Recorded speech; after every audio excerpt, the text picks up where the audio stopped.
Assalamualaikum warahmatullahi wabarakatuh. Saya Riki Hidayatullah, NIM 195900165, kelas E. Saya di sini akan mempresentasikan model-model pembelajaran pendidikan jasmani. Pengertian strategi pembelajaran penjas. Strategi pembelajaran penjas merupakan suatu serangkaian rencana kegiatan yang termasuk di dalamnya menggunakan metode dan pemanfaatan berbagai sumber daya kekuatan dalam suatu pembelajaran. Strategi pembelajaran disusun untuk mencapai suatu tujuan tertentu. Strategi pembelajaran di dalamnya mencakup pendekatan, model, metode, dan teknik pembelajaran secara spesifik. Pengertian menurut para ahli. 1. Hamzah B. Uno. Strategi pembelajaran merupakan hal yang perlu diperhatikan guru dalam proses pembelajaran. 2. Dick dan Carey. Strategi pembelajaran adalah komponen dari suatu set termasuk aktivitas sebelum pembelajaran dan partisipasi peserta didik, merupakan prosedur pembelajaran yang digunakan untuk kegiatan selanjutnya. 3. Suparman. Strategi pembelajaran merupakan perpaduan dari urutan kegiatan, cara mengorganisasikan materi pembelajaran peserta didik, peralatan dan bahan waktu yang digunakan dalam proses pembelajaran untuk mencapai tujuan pembelajaran yang telah ditentukan. Gerlach dan Etty. Strategi pembelajaran merupakan cara-cara yang dipilih menyampaikan metode pembelajaran dalam lingkungan pembelajaran tertentu. Kemp. Strategi pembelajaran adalah suatu kegiatan pembelajaran yang harus dikerjakan guru siswa agar tujuan pembelajaran dapat dicapai secara efektif dan optimal. Ruang lingkup strategi pembelajaran penjas. 1. Pemilihan materi. Maksudnya, materi merupakan salah satu faktor yang terpenting untuk mencapai tujuan pembelajaran pendidikan jasmani yang telah ditentukan. Dalam pemilihan materi ada 3 faktor yang harus diperhatikan, yaitu 1. Urutan materi, 2. Keluasan materi, 3. Penggabungan materi. Komunikasi tugas. Maksudnya adalah suatu proses di mana suatu jawaban atau respon dibangkitkan oleh suatu pesan yang ditimbulkan. 3. Kemajuan materi. Maksudnya, untuk memperoleh kemajuan materi maka perlu dicari hambatan-hambatannya. 4. Umpan balik dan evaluasi. Maksudnya adalah mengetahui tujuan pembelajaran pendidikan jasmani tercapai atau tidak. Fungsi pembelajaran pendidikan jasmani. Fungsi strategi pembelajaran jasmani yaitu sebagai berikut. 1. Strategi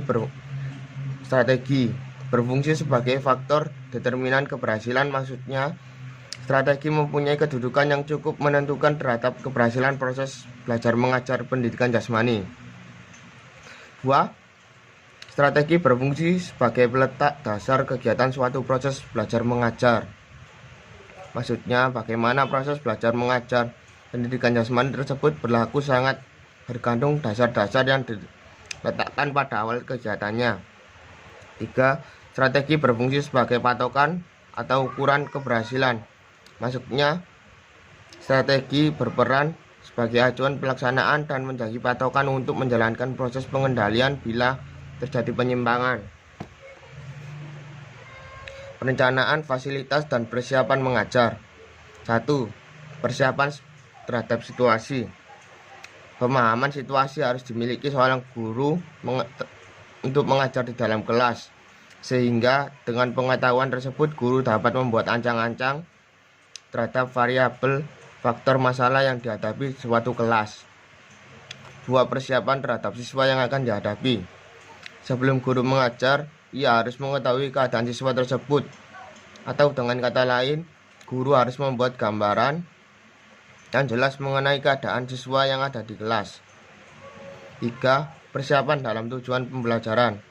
Menyangkut tujuan belajar, apa yang akan dicapai siswa dan harus dimiliki oleh seorang guru, antara lain pengetahuan, kecakapan, keterampilan, atau sikap tertentu yang konkret yang bisa diukur dengan alat-alat evaluasi. Persiapan tentang bahan mengajar yang diajarkan. 4. Persiapan tentang metode mengajar yang hendak digunakan. Misalnya metode ceramah, metode tanya jawab, diskusi, demonstrasi, dan inquiry.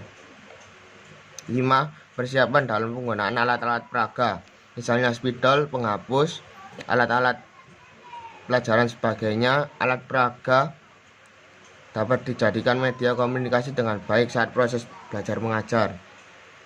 6. Persiapan dalam teknik evaluasi. Tujuan evaluasi sampai sejauh mana daya serap siswa terhadap produk bahasan yang diterapkan. Indikator keberhasilan pembelajaran penjas. 1. Kriteria keberhasilan adalah patokan ukuran tingkat pencapaian prestasi belajar yang mengacu pada kompetensi dasar dan standar kompetensi yang ditetapkan oleh pencirikan penguasaan konsep atau keterampilan yang dapat diamati dan diukur. Secara umum, kriteria keberhasilan adalah sebagai berikut. 1. Keberhasilan peserta didik menyelesaikan serangkaian tes baik formatif maupun sumatif ataupun tes keterampilan yang lain mencapai keberhasilan rata-rata 60%. 2. Setiap keberhasilan tersebut dihubungkan dengan standar kompetensi dan kompetensi dasar yang ditetapkan oleh kurikulum. Tingkat ketercapaian kompetensi ini ideal 75%. 3. Ketercapaian keterampilan vokasional atau praktik bergantung pada tingkat resiko dan tingkat kesulitan yang ditetapkan idealnya 75%. Sekian video pembelajaran dari saya. Mohon maaf jika terjadi kesalahan kata. Wassalamualaikum warahmatullahi wabarakatuh.